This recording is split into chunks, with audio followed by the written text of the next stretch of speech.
any normal thing any kid does, like I felt like an outsider. I felt weird doing it. I felt like I didn't fit in, because I was so much shorter than all the other kids, and like they would make fun of me and bully me and stuff, but it really wasn't so much of an external thing as much it was me beating myself up for some of that. I really like struggled with that. I was super, super resentful at the world, at God, at, whatever it was. I just grew up, hating the world and hating my life. Like I wanted to be anyone else besides myself.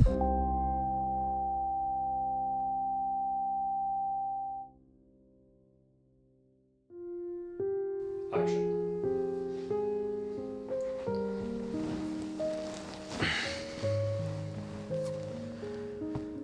Hi, my name is Alex and I am an alcoholic. What growing up was like for me, I'm the oldest of 5 kids. I had 3 little sisters and 1 little brother. My family has been always a great family. My parents are super loving. Everything on the outside would seem, for lack of a better term, perfect. I mean, I went to private school my whole life. I grew up just feeling love from my family with everything that I needed. But growing up, I felt very, very insecure. I was one of the kids that was late on the growing scale. So I grew really, really late. I was really, really short my entire life. And for me, I played basketball, and everything about that, stepping on the court, going to class, any normal thing any kid does, like I felt like an outsider. I felt weird doing it. I felt like I didn't fit in, because I was so much shorter than all the other kids, and like they would make fun of me and bully me and stuff, but it really wasn't so much of an external thing as much it was me beating myself up for some of that. I really like struggled with that. I was super, super resentful at the world, at God, at, whatever it was. I just grew up, hating the world and hating my life. Like I wanted to be anyone else besides myself. I think that's the best way I could describe it. High school was not super enjoyable for me for the first 3 years. I didn't even raise my hand in the classroom, until college. I had such anxiety about social situations and, just being around other people. I felt like I didn't fit in. I felt like an outsider. I was super, super insecure.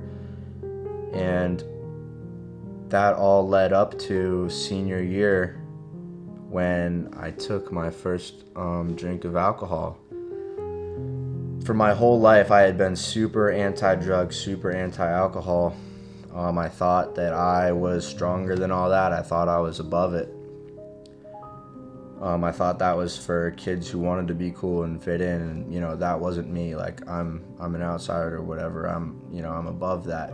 Well, the draw of being in the popular crowd or being accepted was something that I wanted to be a part of, and I got invited to a party, and I went to that party with some of my friends, and I got drunk for the first time, and that did 2 things for me. The first thing that it did, which it does for normal people, is it took away the anxiety of the social situation. I felt like I could talk to girls. I felt like I, could fit in. I felt just comfortable in my own skin, for the first time, which I think a lot of people have that reaction to. But what it also did for me was it wiped away all of the resentments and how I felt about myself and my insecurities. Like it made me feel powerful, because like I had felt powerless my entire life.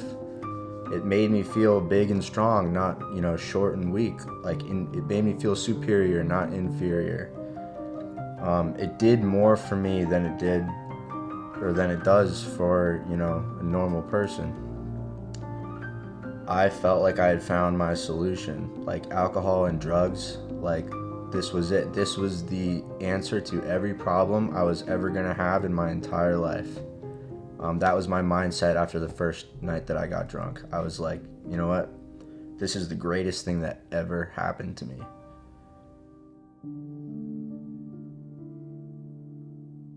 Two years into college, I was still showing up to class and getting things done, but for me, my focus was on the party scene. I had everything in college that I didn't have growing up. I was popular. I dated a, very pretty girl. I thought I had everything. I had everything that I had always dreamed about. And I still felt so empty on the inside.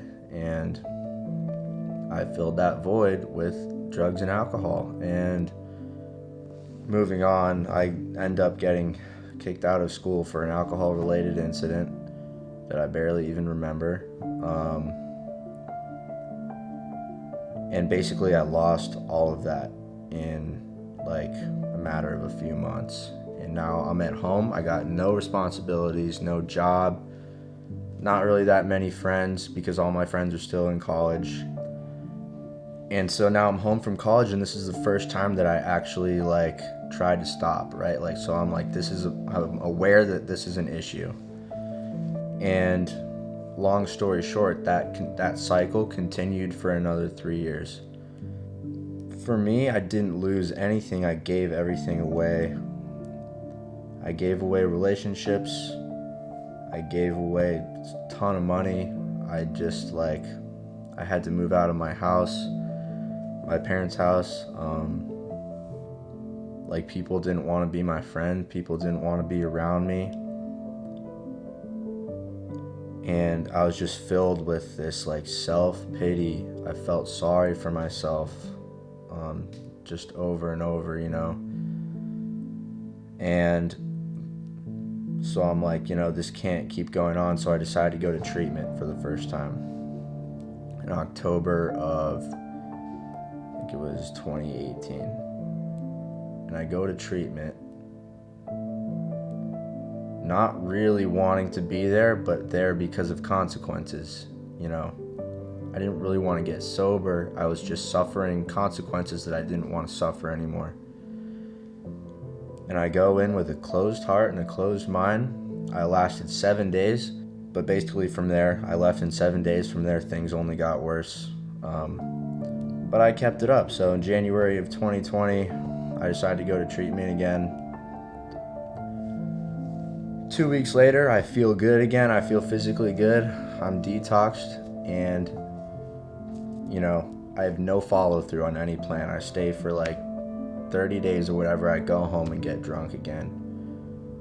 Don't go to AA. Don't talk to anyone that's sober. I don't really care about being sober. And I relapse, and I sit there and wonder why. How did I do this again?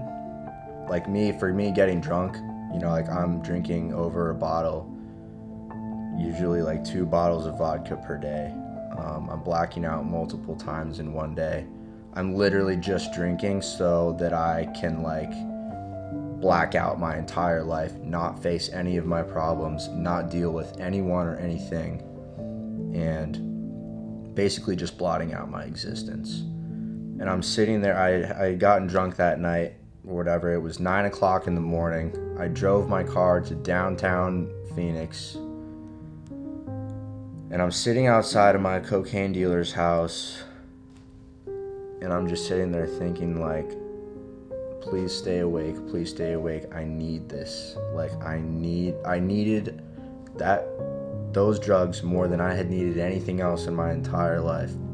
And long story short, I get the drugs, get back in the car, continue to get high, and I'm just sitting there having this realization that my life is just completely unmanageable and that like this is fucking pathetic. And that led me, and I continued getting drunk for another week, and somehow I ended up getting on a plane down to Florida to go to treatment. And this was going to be like my 4th treatment center in like 3 years. So me and the director of that detox had a talk, and he was like, if you're just a little bit willing to give something new a try, like we'll send you to this PHP at this place called Rock Recovery, and you can do 30 days there. And like I had been wanting to go home. I'm like, I want to go home. I don't want to deal with any of this. Like I was just out of it. I just didn't care. I was like, you know what? All right, my life has obviously not worked. You know, my thinking, my thoughts, my actions, my behaviors have gotten me to this seat right here. And so I took that suggestion. I was like, all right, you know what? I'll go to the 30-day treatment center. I'll give it a try. And so I go to Rock, and I stay there for 30 days. And my whole plan at Rock was to leave after 30 days and go back to Arizona. I think like on the last week I was supposed to be there, I was talking with my friend Ben, and he's like, you know, Alex, if you're just a little bit willing, you know, think about the long term for your life. If you stay here and do IOP and get a job and start earning things yourself and earning your way back. And I was like I had been praying really hard for willingness and open-mindedness. And I was like, you know what, Ben, I'm going to give it a try. Like this is going really well for me. I don't want to mess this up. And so I stayed for IOP, and I got a job doing janitorial at LA Fitness for $9 an hour. And I did that for 2 months. I got a sponsor. I was going to meetings, and I was meeting up with him every week to work the steps. And for me, the key part of that is, you know, became willing.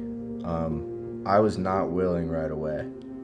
I was very closed-minded. I had been closed-minded for years. I was unwilling to do anything anyone else's way. I wanted to do what I wanted to do 100% of the time. It didn't matter whether I was sober or drunk.